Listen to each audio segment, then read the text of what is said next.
Bismillahirrahmanirrahim. Assalamualaikum warahmatullahi wabarakatuh. Selamat pagi anak-anak ibu kelas 7. Pada pertemuan kali ini kita akan belajar mengenai pemangkatan dan faktorisasi bentuk aljabar. Langsung saja yang pertama tentang pemangkatan bentuk aljabar. Jadi dalam pemangkatan suatu bilangan itu diperoleh dari perkalian berulang untuk bilangan yang sama. Jadi untuk sembarang bilangan A dengan pangkat N ini nanti akan terdapat hubungan A pangkatkan N itu sama dengan A kalikan A dan seterusnya sebanyak N faktor. Nah, dalam pemangkatan bentuk aljabar ini ada beberapa hal yang perlu dibedakan dan perlu dipahami ya. Yang pertama untuk bentuk 3A pangkat 2 dengan 3A pangkat 2. Nah, di sini ada bedanya, ada kurung dan tidak ada kurung.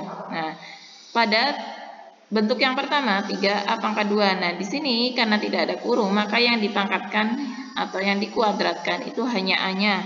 Sedangkan pada bentuk ini yang ada tanda kurungnya, berarti itu 3A-nya dikuadratkan. Jadi kuadratkan semua. 3A ikut dikuadratkan. 3-nya ikut. Kalau yang depan 3-nya tidak ikut, cukup A-nya. Nah, ini ya. Jadi hasilnya 3A pangkat 2 itu 3 kalikan A. Hanya A-nya yang dikuadratkan. Maka hasilnya 3A pangkat 2. Sedangkan kalau ada tanda kurung seperti ini, maka 3-nya ikut dikuadratkan juga, jadinya 3A kalikan 3A, 9A pangkat 2. Seperti itu ya. Jadi beda ya. Kemudian ada lagi yang bentuknya seperti ini. Di sini negatif 3A pangkat 2 dengan negatif 3A pangkat 2. Nah, ini negatifnya ikut dikurung dengan tidak. Ini tidak dikurung, ini ikut dikurung. Nah, ini juga beda. Kalau negatifnya tidak dikurung, maka yang dikuadratkan hanya 3A-nya saja. Nah, sedangkan pada bentuk yang seperti ini, negatifnya ikut dikurung kan, maka dia ikut dikuadratkan. Jadinya negatif 3A kalikan negatif 3A seperti ini.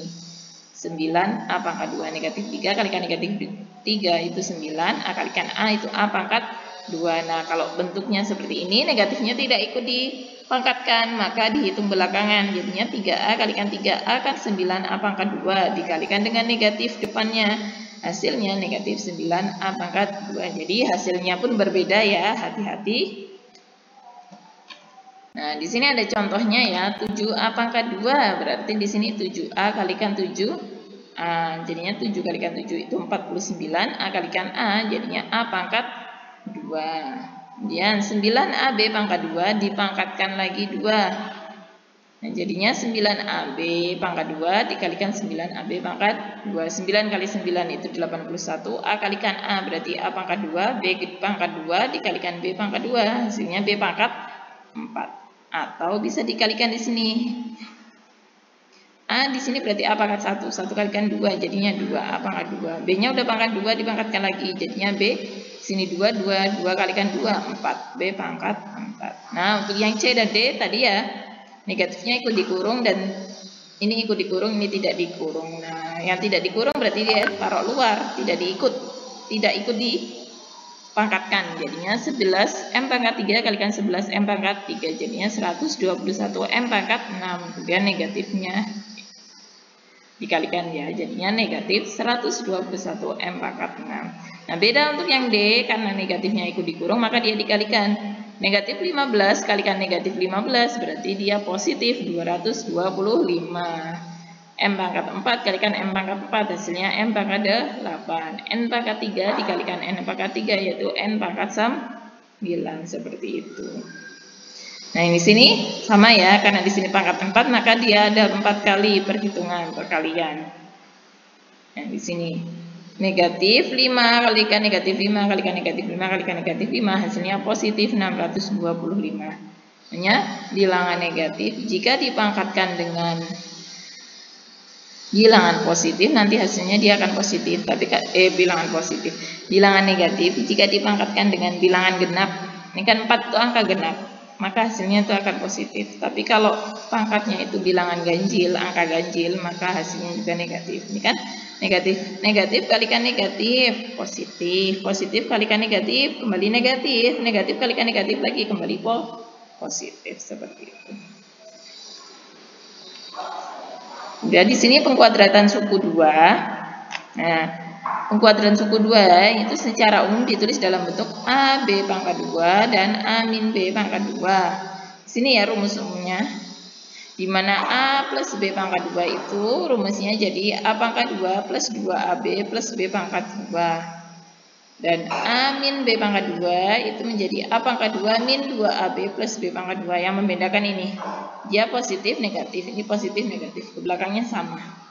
Jadi kalau di sini tandanya positif, berarti dia positif. Kalau ini negatif, dia ikut negatif. Atau menggunakan cara skema pertemuan yang kemarin ya, bisa juga untuk pengkuadratan suku 2. Nah, di sini yang pertama contohnya negatif 4A plus 3B dipangkatkan 2. Nah, di sini berarti A-nya itu negatif 4A, B-nya itu yang 3B. Masukkan ke rumus. A pangkat 2 jadinya negatif 4A pangkat 2 ditambah 2AB. 2 kalikan A kalikan B. 2 kalikan negatif 4A kalikan 3B ditambah dengan B pangkat 2 jadinya 3B pangkat 2. Hasilnya 16A pangkat 2 min 24AB plus 9B pangkat 2. Nah, ini karena positif maka dia ikut positif. Ini yang B, karena di sini dia negatif maka dia negatif. Ini A-nya itu 5X pangkat 2, B-nya 2X.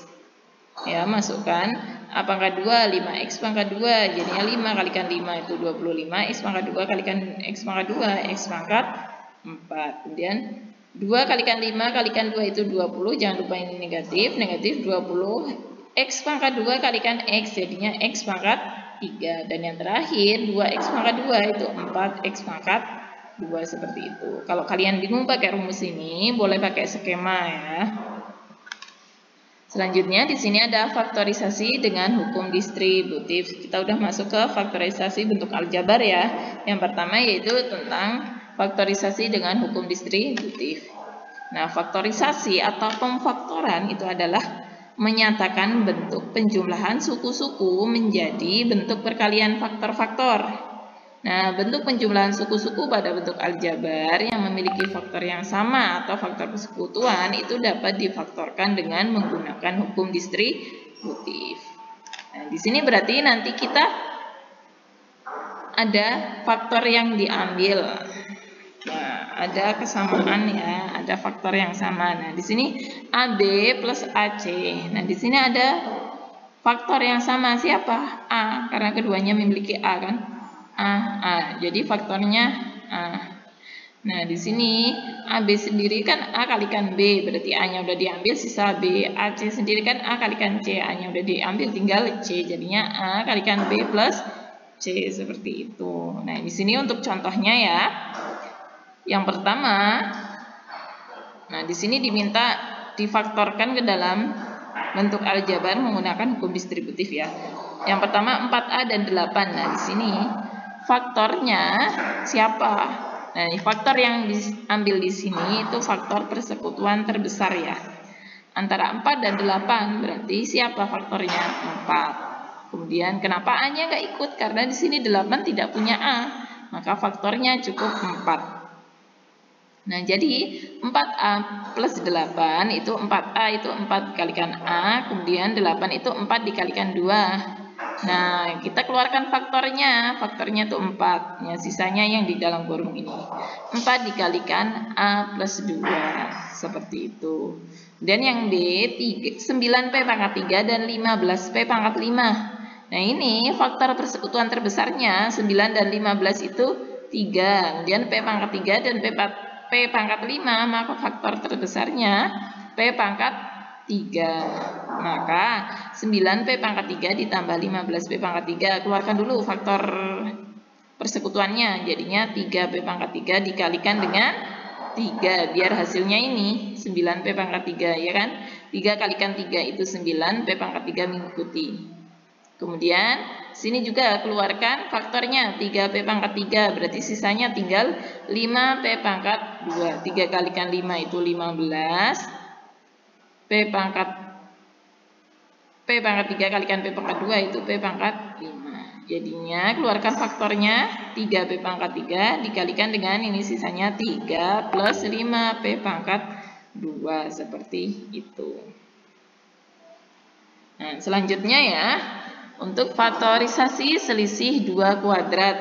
Nah, di sini karena judulnya juga faktorisasi selisih 2 kuadrat, berarti nanti pasti tandanya itu dikurang dan kuadrat bentuknya ya. Di sini di mana bentuk umumnya x pangkat 2 min y pangkat 2 itu hasil faktornya x plus y x min y. Seperti ini ya. Yang pertama a pangkat 2 min 49. Nah, di sini a pangkat 2 udah kuadrat, 49-nya belum kuadrat. Ubah dulu ke dalam bentuk kuadrat. 49 itu berapa kuadrat? Ternyata 7 kuadrat atau 7 pangkat 2. Nah, kalau udah bentuknya seperti ini, gampang faktorkannya, tinggal x plus y, x min y. Jadinya a plus 7, a min 7. Kalau di sini misalkan b pangkat 2 min 6 pangkat 2, jadinya nanti b plus 6, b min 6. Hanya seperti itu ya. Dan yang b, 25x pangkat 2 min 36. Nah, di sini berarti di sini yang kuadrat itu kan baru x-nya, 25-nya belum, makanya 25 itu berapa kuadrat? Ternyata 5. Jadinya di sini 5x pangkat 2. Kemudian di sini 36 juga belum bentuk kuadrat, ubah ke dalam bentuk kuadrat. 36 itu ternyata 6 pangkat 2. Nah, setelah seperti ini baru difaktorkan, jadinya faktornya 5x plus 6, 5x min 6. Satunya plus, satunya min. Kayak tadi ya, karena di sini tidak ada kurungnya, maka 25 itu belum bentuk kuadrat. Yang kuadrat cuma x-nya, maka 25-nya dibikin ke 25 itu berapa kuadrat? Ternyata dia 5 kuadrat. Nah, seperti itu. Sama ya untuk yang C, 9x pangkat 4 min 4y pangkat 2. Nah, ini yang baru bentuk kuadrat kan baru y-nya doang. Nah, di sini 9x pangkat 4. Nah, dibentuk kuadrat jadinya 3x pangkat 2. Itu ya, kemudian min 4y pangkat 2-nya jadinya min 2y pangkat 2. Jadinya faktornya 3x pangkat 2 plus 2y, 3x pangkat 2 min 2y. Nah, atau seperti ini ya. Nah, di sini diminta untuk memfaktorkan juga. Di sini punya 5, faktornya udah sama, keluarkan. Tinggal siapa? M pangkat 2 min N pangkat 2. Nah, ini faktorisasi dengan selisih 2 kuadrat karena semua punya pangkat 2 dan di sini negatif ya. Jadinya 5 dikalikan M plus N, M min N, seperti itu ya. Nah, ini juga sama kayak tadi. Jadinya ini jadinya M pangkat 2 dikuadratkan, di sini 4N pangkat 2 dikuadratkan, jadinya seperti ini. Kemudian nomor C itu bisa difaktorkan dulu 3-nya. Jadinya 3 kalikan X pangkat 4 min 81. X pangkat 4 itu difaktorkan jadi X pangkat 2 dipangkatkan 2. Nah, 81 itu kan 9 pangkat 2, jadinya seperti ini. Ya, mungkin ini yang dapat Ibu sampaikan untuk pertemuan hari ini. Kurang lebihnya Ibu mohon maaf. Assalamualaikum warahmatullahi wabarakatuh.